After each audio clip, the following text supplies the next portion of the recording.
अपना मुंह बंद करो।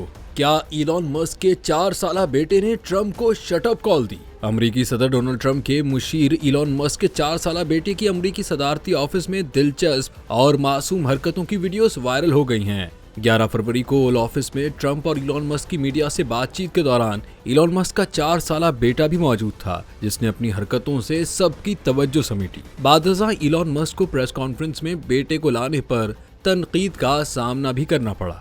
प्रेस कॉन्फ्रेंस के दौरान जब ट्रंप और मस्क सहाफियों के सवालात के जवाबात देने में मसरूफ थे, तो ऐसे में मस्क के बेटे की बातें भी कैमरे ने रिकॉर्ड कर ली। इलॉन मस्क के बेटे की ट्रंप के सामने नकलें उतारने की दिलचस्प वीडियो भी वायरल हुई। मस्क के 4 साला बेटे का कहना था कि मैं चाहता हूं आप अपना मुंह बंद रखें।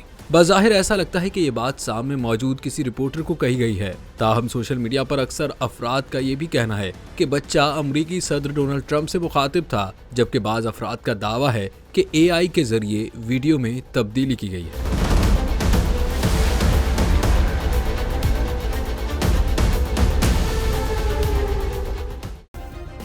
सब्सक्राइब करें और बेल दबाएं ताकि कोई खबर रह न जाए।